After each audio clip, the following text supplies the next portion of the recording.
Hola, welcome to Cash and Spanglish. This is Sai from very sunny Puerto Rico. How are you doing today? I hope you're having an amazing day. So today I'm going to be doing my budget and I'm going to get started right away. But before I do, I want to say, this pen I got as a gift.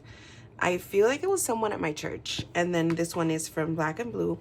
And this I got as a gift from my friend Jenny, early birthday present. My birthday's next month, but that was so sweet of her. And of course I love it's either crochet or knitted, I'm not sure which one, sunflower, and it has a little pot. It's the cutest thing ever. So what I want to say is that my income here that I budget for my sinking funds and cash envelopes, this is after tithe and bills. So my husband and I split our bills 50-50. That is the power, the water, and the cable TV. So those three bills are removed before I do my budget, as well as my tithe. Also, from my income, I take $25, which are 10 for Christmas, which I stuff in my Savings Challenge Tuesday videos, as well as 15 for Rabito Contento. I do 15 a week. If I don't end up using it, I just roll it over to the next week or the next month so that I always have money in there. And also, whenever I can, because I can't always do it, but whenever I can, I do put money aside for my savings. And that is the money that I use to stuff my other savings challenges, and that is why I stuff so little, because I don't usually have a lot of money for that. I am trying to build my savings, and I feel like I've been doing a good job considering the fact that I am low income.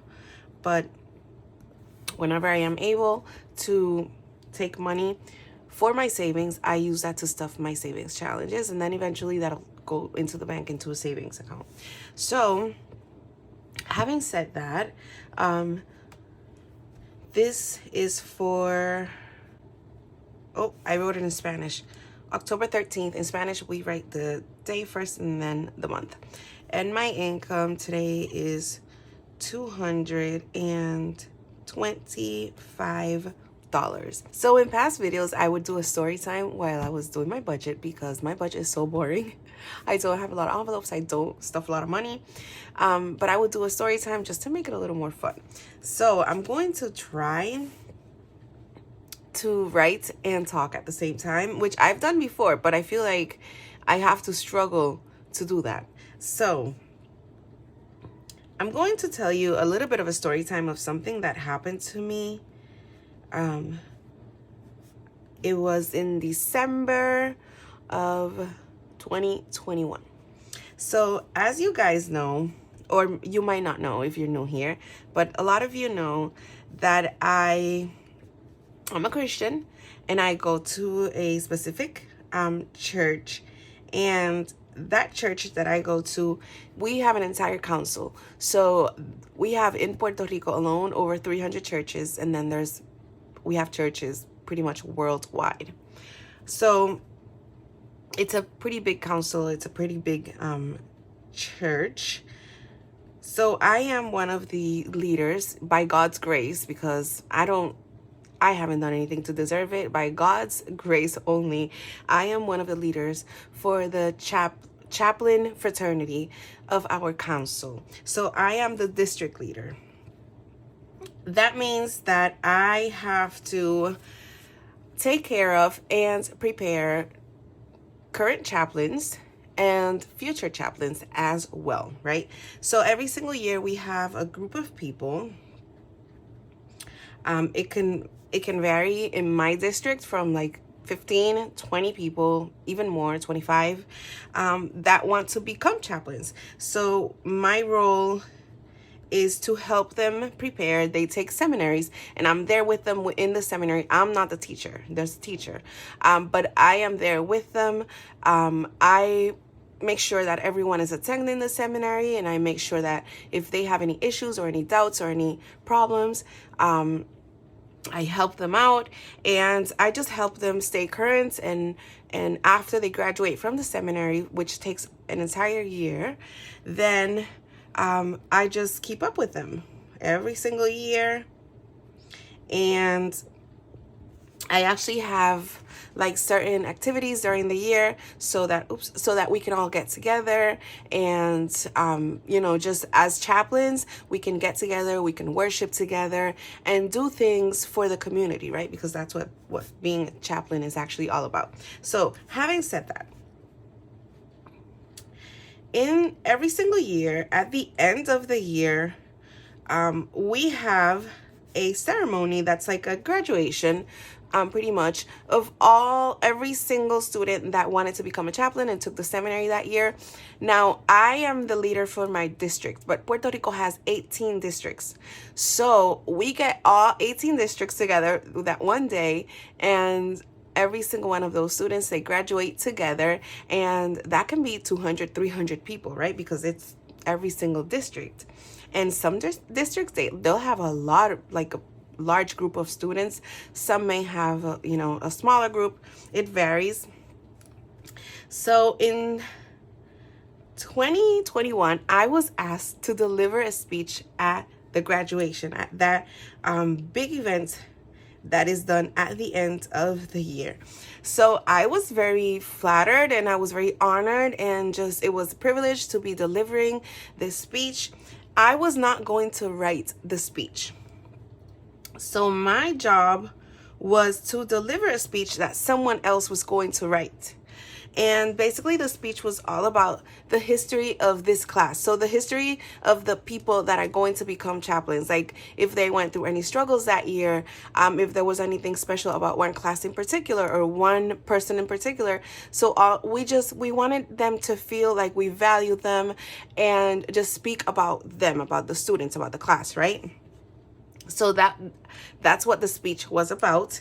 And I was told that on the day of the graduation, the person that wrote the speech would bring it to me in a piece of paper, and then I could deliver the speech.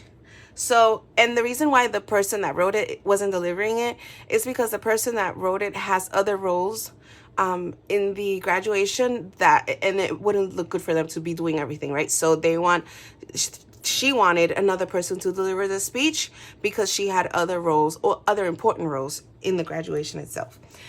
So I don't know why it never occurred to me to ask her to send me the speech, like email it to me or send it to me in a message, or just take a photo of the paper and send it to me so that I could practice it beforehand, right?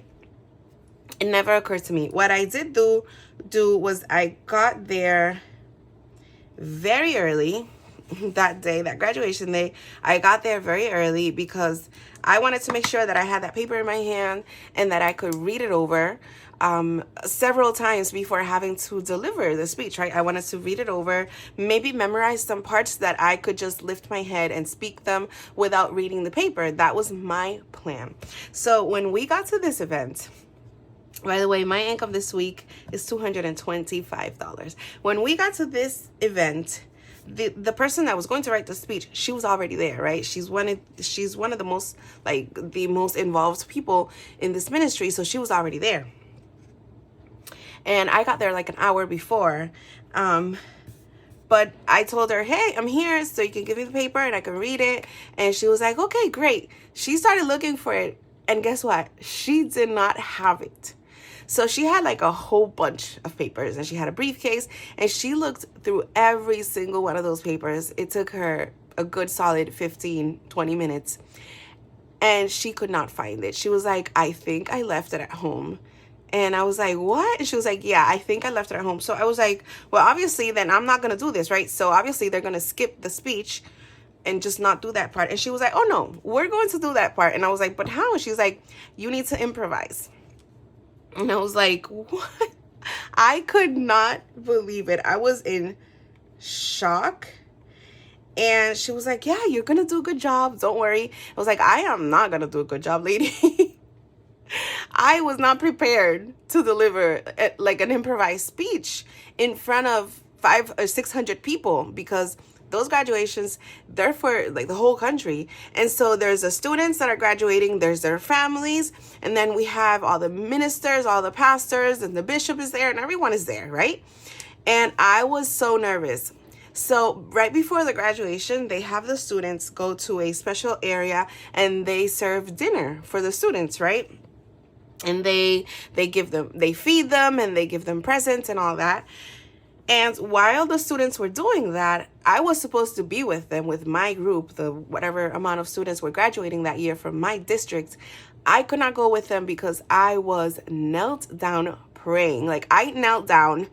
I just found an empty corner in the church because this was all held in a huge, like a really big, nice, wonderful, pretty building that is a church. And it accommodates a lot of people. I just found an empty corner and I just knelt down and prayed and asked God that I needed like an emergency divine intervention if I was going to deliver this speech just from my head and just improvised it. So I prayed for a while and then I sat down and started writing some lines on my phone. So I just took the notes app, I started writing some things, and I was like trying to think of, encouraging and beautiful words to say, and nothing would come to my mind. It was so, what's the word? It was so overwhelming because nothing would come to my mind. So I was just like, you know what? I'm just going to abandon my phone. And whenever I go up there, I'm just going to speak from my heart. And I'm just going to let the Lord help me to speak from my heart. Let me see how much I have here so far. So 225. I'm doing 20 in giving. I'm doing 5 in nieta as always. I'm doing 15 in suscripciones as always. Canva is getting 5. Ojitos is my lenses. It's getting 20. Vacaciones is vacation is getting 40. I wish I could do more in vacation because I'm looking at my budget for my vacation next year. I think I need to start adding more. Vehiculo is car maintenance and it's getting 20. Oh, why did I hit 0?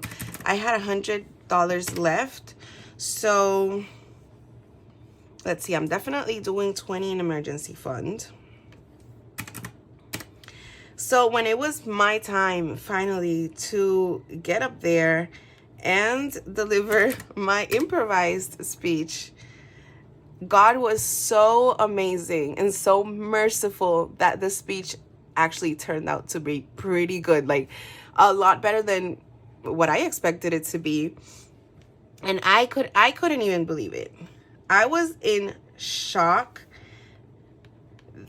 of the words that came out of my mouth. Like right now, I wish I could somehow find a recording of that event. I know it must be out there somewhere because pretty much everything nowadays someone records, right? There's cameras everywhere. I wish I could find it. I don't remember a word that I said. I do not. I don't remember anything that I said, but I know it wasn't like as bad as I expected it to be, and I got a standing ovation. No one knew, not one person, except the person that was supposed to write the speech and myself. No one else knew that I had to improvise that entire speech. Maybe people noticed that I just went up there empty-handed, no papers, no nothing, and just said it from my heart. But I don't think anyone knew that I had not actually written that speech or memorized the speech. It was just from my heart, improvised at the moment. But it ended up being really nice. I know that that was divine intervention. Like, I have no doubt that that was God's mercy working in my life.